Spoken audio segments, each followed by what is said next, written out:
तो क्या समझे आप, एक तरफ देश की राजनीति युवाओं की तरफ उम्मीदों से देख रही है। किसी को युवा वोट बैंक नजर आ रहा है, किसी को देश का भविष्य नजर आ रहा है।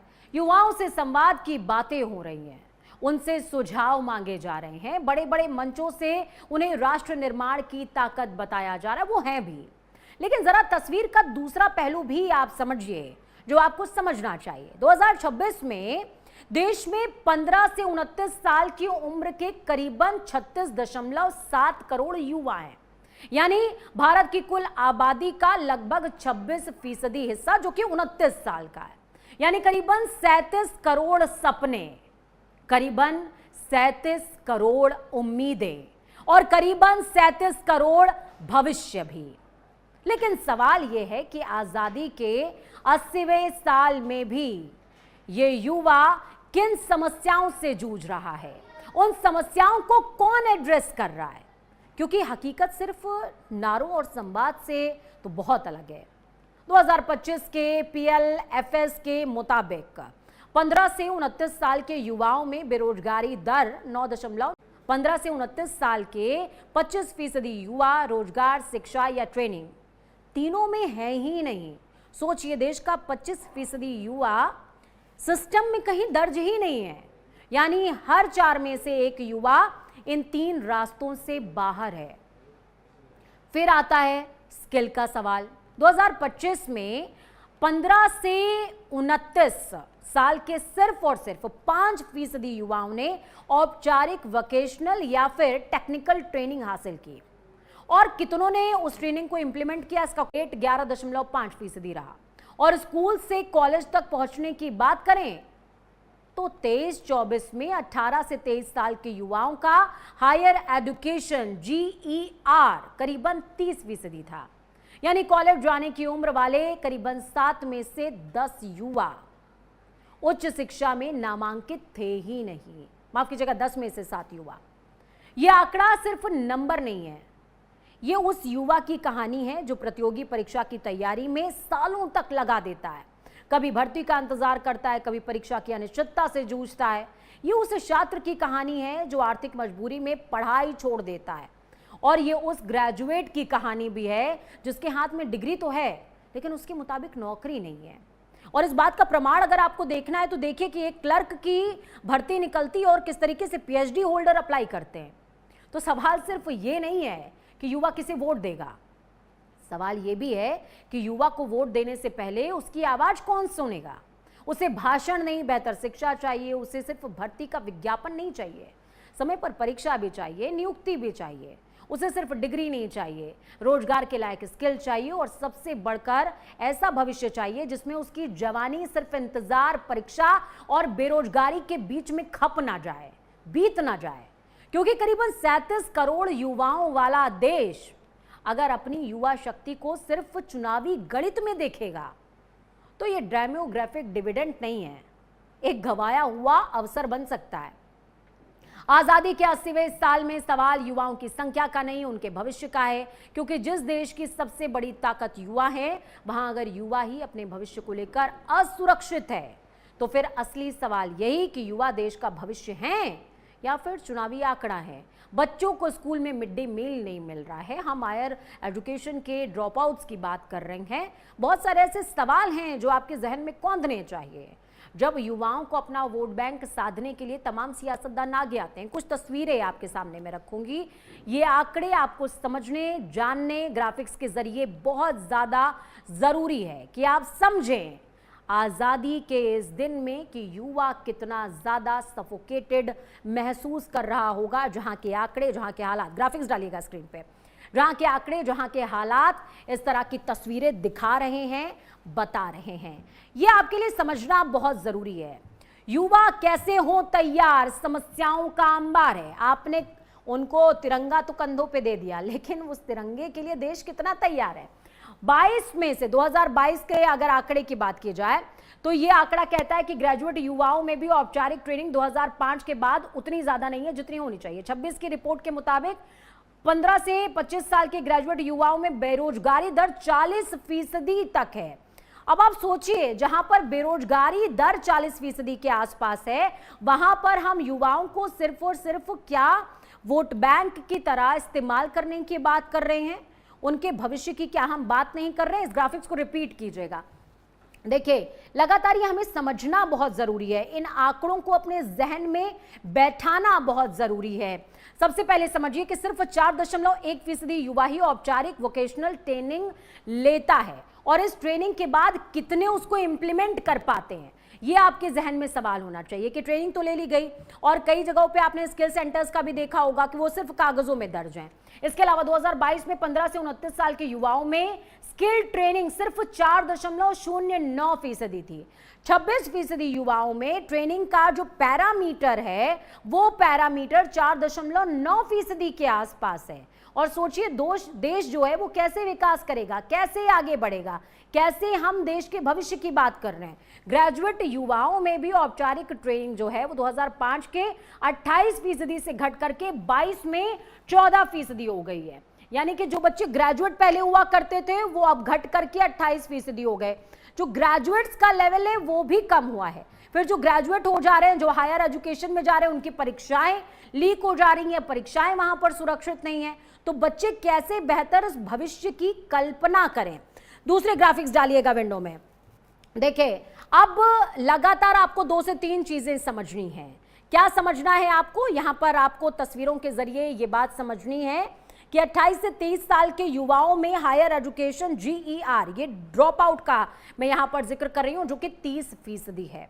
करीबन 70% युवा उच्च शिक्षा में नामांकित ही नहीं हो रहे हैं, वो कहीं है ही नहीं उच्च शिक्षा में। 30%, 70% जो युवा हैं उनकी अगर बात की जाए तो उच्च शिक्षा तक जा ही नहीं रहे हैं, वो 12वीं तक की शिक्षा में ही रुक जा रहे हैं। इसी तरीके से 2021-22 की बात करें तो हायर एजुकेशन GER जो था वो 28.4% था, जो कि 2022 में घट करके, अभी मैंने आपको आंकड़े बताए, आंकड़े कहते हैं कि 14% के आसपास पहुंच गया ये आंकड़ा। स्कूल से कॉलेज तक पहुंचने में अब भी बड़ा गैप फेस करना पड़ रहा है। एक बड़ा गैप जो युवा लगातार फेस कर रहे हैं, परेशान हो रहे हैं। हम कैसे बेहतर चीज़ों की बात कर रहे हैं जिस देश के अंदर बेसिक कम्युनिटीज़ नहीं है, संसाधन नहीं है, आप कैसे बेहतर शिक्षा की बात कर रहे हैं। साथ में 94,000 से ज़्यादा स्कूल बंद हो चुके हैं, और ये वो स्कूल हैं जिनका आंकड़ा सदन के अंदर बताया गया है। 94,000, सोचिए, ये वो बच्चे हैं जो कि स्कूल जाने का सपना देख रहे थे लेकिन वो स्कूल नहीं जा पाए। ये वो बच्चे हैं जो कि स्कूल जाना चाहते थे पर नहीं जा पाए। लगातार हम खबरों में इस तरह की तस्वीरें दिखाते ही रहते हैं जिसमें पता चलता है कि कैसे बच्चे जो हैं वो संसाधनों के अभाव में जूझने को मजबूर है। मेहमान अगर हमारे साथ में जुड़ गए हैं तो प्लीज़ मुझे इन्फॉर्म कीजिएगा। देखिए, लगातार इस बात का जिक्र बहुत ज़्यादा ज़रूरी है कि किस तरीके से पूरे घटनाक्रम के अंदर युवाओं को प्राथमिकता तो दी जा रही है लेकिन संवाद में नहीं, सिर्फ भाषणों में, और दोनों में अंतर होता है। शेखर जी हमारे साथ में जुड़ गए हैं, राजनीतिक विश्लेषक हैं आप। शेखर जी, प्रधानमंत्री नरेंद्र मोदी ने 13 बार लाल किले की प्राचीर से भाषण दिया, और ये जो भाषण इस बार का था वो बहुत छोटा भाषण था। हालांकि मैं बहुत वेट कर रही थी कि सिंधु ट्रीटी पे कुछ बोलेंगे प्रधानमंत्री, क्योंकि पाकिस्तान के प्रधानमंत्री ने उधर से कुछ बोला था, पर उन्होंने युवाओं को सेंटर में रखा, युवाओं को एड्रेस किया, बहुत ही बेहतरीन बात है। लेकिन जो आंकड़े कह रहे हैं और जिसकी मैं सीरीज भी लगातार चला रही हूँ, फिर चाहे हायर एजुकेशन सिस्टम की बात की जाए, रोजगार स्तर की बात की जाए, स्किल मैनेजमेंट की बात की जाए, कहीं पर भी युवा उस लेवल पर स्टैंड नहीं कर रहा है। तो क्या ये भाषण सिर्फ और सिर्फ वोट बैंक बनाने के लिए हैं, बहुत ही चतुराई के साथ में? पूजा जी, सबसे पहले आपको और इस प्रतिष्ठित चैनल के सभी दर्शकों को इंडिपेंडेंस डे की बहुत हार्दिक शुभकामनाएं। आज प्रधानमंत्री जी का भाषण मैं भी सुन रहा था, लेकिन मुझे युवाओं के हिसाब से कोई बहुत ज्यादा सेटिस्फैक्टरी भाषण नजर नहीं आया।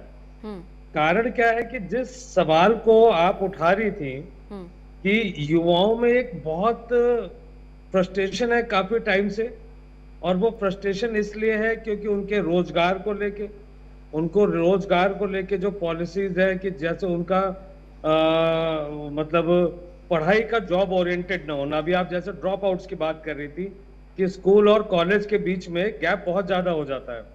लोग वहां पर कई बार पढ़ाई छोड़ के रोजगार को चुनते हैं क्योंकि वो पढ़ाई को रोजगार के साथ नहीं जोड़ पा रहे कि ज्यादा पढ़ने से हमको ज्यादा कमाई होगी या हम पढ़ते समय भी कमा सकते हैं। तो उस तरीके की प्रैक्टिकल चीजें नहीं है।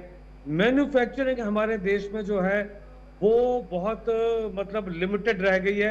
आप चाइना जैसे देश को देखेंगे सिर्फ और यहाँ पर मैं एक चीज और कोड करूंगी, मैं यहाँ पर मुख्यमंत्री का नाम भले ही ना लूं, लेकिन आप इस बात को समझिए कि कभी कभी कहा जाता है कि कम कहा जाए ज्यादा समझा जाए।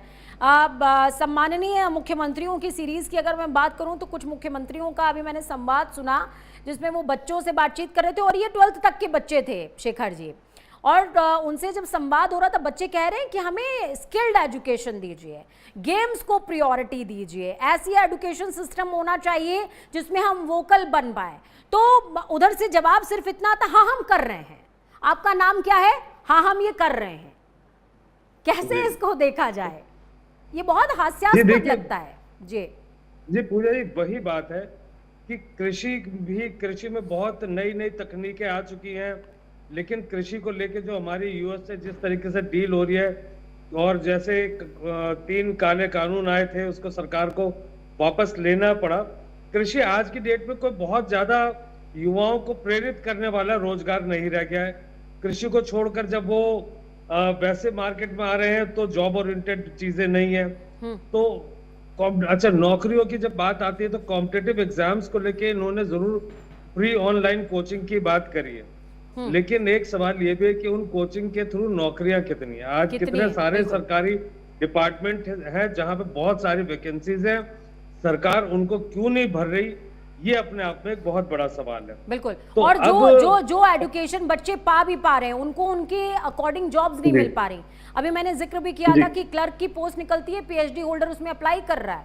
ये एक बहुत बड़ा जो है सवाल है जिसको सरकार को एड्रेस करना पड़ेगा। बहुत शुक्रिया शेखर जी, आप हमारे साथ में जुड़े और आपने अपने अहम विचार साझा किए। थोड़ा सा कम समय आज मैं आपको दे पाई, माफी चाहूंगी। ये तस्वीरें डालिएगा स्क्रीन पे। इन तस्वीरों के साथ में मुझे वो लाइन याद आती हैं जिसमें कहा गया कि हिमाद्रि तुंग श्रृंग से प्रमुद्ध शुद्ध भारती, स्वयं प्रभा स्वमुज्ज्वला स्वतंत्रता पुकारती, अमृत्य वीर पुत्र हो दृढ़ प्रतिज्ञ सोच लो, और प्रशस्त पुण्य पंथ है बढ़े चलो बढ़े चलो। ये वो बच्चे हैं जो देश का भविष्य हैं, जो जेनजी हैं, अल्फा हैं, बूमर हैं, लेकिन एट द एंड ये देश के बच्चे हैं। आप उम्मीद अगर ये कर रहे हैं कि इनको आज़ादी की कीमत कम पता है तो आप भूल कर रहे हैं। इन्हें बहुत ज़्यादा पता है और इन्हें पता है कि इन्होंने अपना देश आपको संभालने के लिए दिया है। आप इसके ठेकेदार नहीं हैं और इनका अधिकार ये लेना जानते हैं। तो भाषणों से तो काम बिल्कुल नहीं चलेगा, वो सत्ता पक्ष हो या फिर विपक्ष, काम तो धरातल पर करना पड़ेगा।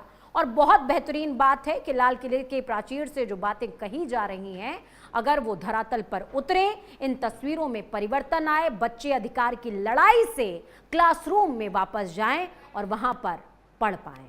वक्त छोड़ से ब्रेक के उस पार खबरों का सफर लगातार जारी है। बने रहिए प्राइम न्यूज के साथ और समझते रहिए कि स्वाधीनता के साथ आपके हिस्से में कुछ जिम्मेदारियां भी आती हैं, क्योंकि जब पुरखे अपनी कोई चीज या यूं कहें कि पैतृक संपत्ति हमें आगे बढ़ाकर देते हैं ना, तो जान से ज्यादा उसकी हिफाजत करनी पड़ती है, क्योंकि वो तो थोड़ा सा ऐतिहासिक भी हो जाता है और उसके साथ इमोशंस भी जुड़ जाते हैं। तो आज़ादी बहुत मुश्किल से मिली है, खून और पसीना दोनों लगा है, कहीं जवानी का, कहीं रवानी का, और कुछ क्रांतिकारियों का भी। इसे बहुत सहेज के रखना है, हमें भी, आपको भी और अपने बच्चों को भी सिखाना है कि कोई भी इन 3 रंगों को देखिए, कोई भी तुम्हें भगवा, सफेद और हरे में बांटता रह जाए, लेकिन जब जब वो कहे भगवा और जब जब वो कहे हरा, तुम अपने जहन में तिरंगा जिंदा रखना। वक्त छोड़ से ब्रेक का। नमस्कार।